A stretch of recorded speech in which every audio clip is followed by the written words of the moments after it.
Donald Trump, aujourd'hui, je ne parle pas en diplomate, je parle en homme libre, je parle en homme des peuples que votre empire a trop longtemps traités comme des territoires sans voix. Ce que vous appelez la capture de Maduro, nous l'appelons un enlèvement politique. Ce que vous appelez la loi, nous l'appelons le terrorisme d'État. Oui, terrorisme d'État. Parce que lorsqu'une puissance utilise la force, la peur et la coercition pour humilier un président élu, ce n'est plus de la justice, c'est de la domination. Monsieur Trump, écoutez bien, quand un président africain est renversé, vous appelez cela une transition. Quand un président latino-américain est capturé, vous appelez cela une opération. Mais quand vos intérêts sont menacés, vous appelez cela la démocratie. Deux poids, deux mesures. Toujours, aujourd'hui, Maduro. Demain qui? Aujourd'hui, c'est le Venezuela. Hier, c'était l'Irak. Avant-hier, la Libye. Et demain, ce sera n'importe quel pays qui ose dire non. Vous voulez faire croire au monde qu'aucune nation n'est souveraine sans votre permission. Mais je vous le dis clairement, un président n'est pas une proie. Un État n'est pas une chasse gardée. Un peuple n'est pas un troupeau. Ce que vous avez fait au Venezuela n'est pas un message envoyé à Maduro. C'est un message de menace envoyé à tous les peuples libres. Monsieur Trump, vous avez franchi une ligne. Vous avez prouvé une chose au monde entier. La souveraineté, selon Washington, est conditionnelle. Conditionnelle à l'obéissance, conditionnelle au silence, conditionnelle à la soumission. Mais l'Afrique regarde, l'Amérique latine regarde, Haïti regarde, le monde regarde. Et cette fois, nous ne ferons pas semblant de ne rien voir. Dans la prochaine partie, je vais vous dire pourquoi ce geste vous affaiblit plus qu'il ne vous renforce et pourquoi l'ère de l'impunité impériale touche à sa fin. Monsieur Trump, vous croyez que la force, c'est d'arrêter un homme.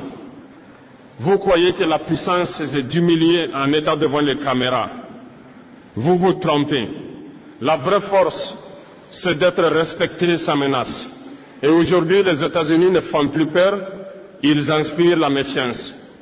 Vous avez confondu autorité et intimidation. Arrêter un président étranger, ce n'est pas gouverner le monde, c'est lui dire « nous n'avons plus d'arguments, alors nous utilisons la force ». C'est l'aveu d'un empire qui n'arrive plus à convaincre. Regardez bien ce que vous avez déclenché. En capturant Maduro, vous n'avez pas isolé le Venezuela. Vous avez réveillé la mémoire collective, la mémoire de l'Amérique latine, la mémoire de l'Afrique, la mémoire d'Haïti, la mémoire de tous les peuples qui savent ce que signifie l'ingérence, le chantage, la punition. Monsieur Trump, l'histoire ne vous obéit pas. Vous pensez écrire l'histoire avec des sanctions, des drones et des menaces. Mais l'histoire, elle ne se soumet jamais longtemps. Chaque empire a cru être éternel. Chaque empire a cru être intouchable. Aucun ne l'a été. Votre message est clair et il est dangereux. Votre message dit ceci: si vous ne coopérez pas, vous serez punis. Mais ce message produit l'effet inverse. Il pousse le peuple à chercher des alternatives, à se détacher de vos systèmes, à construire sans vous. Vous avez perdu l'arme la plus puissante, la légitimité. Sans légitimité, la force devient brutalité. Sans respect, la puissance devient peur. Et la peur, Monsieur Trump, ne dure jamais. Je vous le dis sans menace, mais sans faiblesse. Ce que vous avez fait à Maduro sera étudié, analysé, retenu. Et chaque pays saura désormais que la protection américaine a un prix, la soumission totale. Je vais vous expliquer pourquoi l'Afrique ne sera plus jamais un terrain d'expérimentation et pourquoi ce monde unipolaire touche à sa fin. Monsieur Trump, pendant trop longtemps, l'Afrique a été traitée comme un terrain d'essai, un endroit où l'on teste des coups d'État, des sanctions, des dirigeants dociles et des peuples qu'on croit sans mémoire. Cette époque est terminée. Ce que vous avez fait au Venezuela, nous le reconnaissons parce que nous l'avons vécu, sous d'autres noms, avec d'autres prétextes, mais toujours avec la même logique. En Afrique, on a capturé des présidents autrement, par la dette, par la corruption imposée, par la peur fabriquée. Vous appelez cela coopération. Nous appelons cela domination. Vous avez pris nos matières premières et laissé nos peuples pauvres. Vous avez soutenu des régimes faibles pour mieux contrôler des nations riches. Et maintenant, vous vous étonnez que l'Afrique parle d'une seule voix. Monsieur Trump, écoutez ceci attentivement. L'Afrique observe la capture de Maduro comme un miroir du passé et un avertissement pour l'avenir. Si un président latino-américain peut être humilié publiquement, alors aucun président africain n'est en sécurité dans votre ordre mondial. Mais voici ce que vous n'avez pas compris. Nous ne voulons pas remplacer un maître par un autre. Nous ne voulons pas changer de chaîne. Nous voulons les briser. L'Afrique ne mendie plus. Elle s'organise, elle apprend, elle coopère autrement. Votre monde unipolaire se fissure. Vous appelez cela une menace. Nous appelons cela un rééquilibrage naturel de l'histoire.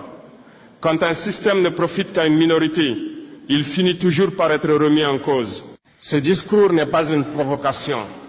C'est un constat, un avertissement calme, un message clair. L'Afrique ne sera plus jamais votre laboratoire politique, économique ou militaire.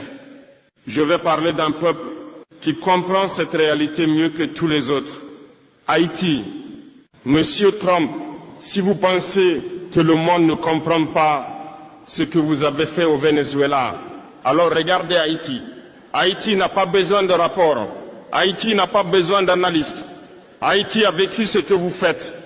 Haïti a été le premier avertissement, premier peuple noir libre, première révolution d'esclaves victorieuse, et immédiatement puni. Puni pour avoir osé être libre, puni par la dette, puni par l'isolement, puni par l'ingérence permanente. Monsieur Trump, Haïti reconnaît votre méthode. Quand vous parlez de stabilité, Haïti entend occupation. Quand vous parlez de sécurité, Haïti entend contrôle. Quand vous parlez de transition, Haïti entend confiscation de souveraineté. Ce que vous avez fait à Maduro, Haïti l'a vu venir. Parce que le scénario est le même de légitimer, asphyxier, isoler puis frapper. Toujours au nom du bien, toujours au nom de la démocratie, mais jamais avec le consentement des peuples. Haïti n'est pas faible. Haïti est entravé. Ce pays n'a jamais été autorisé à respirer librement, à choisir librement, à se reconstruire sans tutelle. Et pourtant, malgré tout, Haïti tient encore. Monsieur Trump, comprenez ceci. Quand vous humiliez Maduro, vous rouvrez une blessure haïtienne. Quand vous niez la souveraineté du Venezuela, vous confirmez à Haïti qu'elle n'a jamais été considérée comme égale. Mais l'histoire a une mémoire. Les peuples que vous croyez brisés sont souvent ceux qui finissent par inspirer les autres. Haïti n'est pas un échec. Haïti est un avertissement ignoré. Monsieur Trump, ce que Washington craint le plus n'est ni un pays, ni un président, ni une armée. Ce que vous craignez, c'est l'unité. Diviser pour régner, votre vieille méthode. Pendant des décennies, vous avez opposé l'Afrique à l'Afrique, l'Amérique latine à elle-même, les Caraïbes à l'isolement. Toujours la même stratégie. Diviser, affaiblir, contrôler. Mais quelque chose a changé. Aujourd'hui, les peuples se parlent. Ils comparent leurs histoires. Ils reconnaissent les mêmes blessures. Et ils comprennent qu'ils ont été traités selon un seul et même modèle. Maduro, Haïti, l'Afrique, le même combat. Ce n'est pas une question de dirigeants. Ce n'est pas une question d'idéologie. C'est une question de dignité collective. Quand vous capturez Maduro, vous ne défiez pas seulement le Venezuela. Vous provoquez l'Afrique, Haïti, l'Amérique latine et tous ceux qui refusent désormais la soumission déguisée. Je ne parle pas de guerre. Je parle d'alignement moral, d'intelligence collective, de refus coordonné, de l'humiliation. Et cela, aucune armée ne peut l'arrêter. Je dirais clairement ce que signifie résister sans se détruire. Et pourquoi la peur change enfin de camp? Monsieur Trump, l'époque des ordres est terminée. Le monde n'est plus unipolaire. Les peuples n'attendent plus la permission pour coopérer. Ils créent des ponts sans vous demander l'autorisation. Ils échangent sans vos sanctions. Ils construisent sans vos conditions. Monsieur Trump, vous avez appris au monde que résister signifiait se battre, se déchirer, se sacrifier. C'est faux. La résistance moderne n'est pas le chaos. Ce n'est pas la violence. Ce n'est pas la haine. La vraie résistance est intelligente. Résister, c'est refuser les règles injustes sans tomber dans les pièges. C'est produire ce que l'on consomme. C'est décider sans tutelle. C'est coopérer sans permission. Vous avez gouverné par la peur, sanctions, liste noire, menaces économiques, pression diplomatique. La peur a été votre arme principale. Mais voici ce que vous n'avez pas compris. La peur fonctionne jusqu'au jour où les peuples n'ont plus rien à perdre. Et ce jour est arrivé. Quand un pays comprend que l'obéissance ne le protège pas, il cesse d'obéir. Quand un peuple voit qu'un président peut être capturé malgré les concessions, il comprend que la soumission est inutile. Résister, c'est se renforcer. Ce n'est pas se fermer au monde. C'est choisir ses partenaires. Ce n'est pas s'isoler. C'est se libérer du chantage.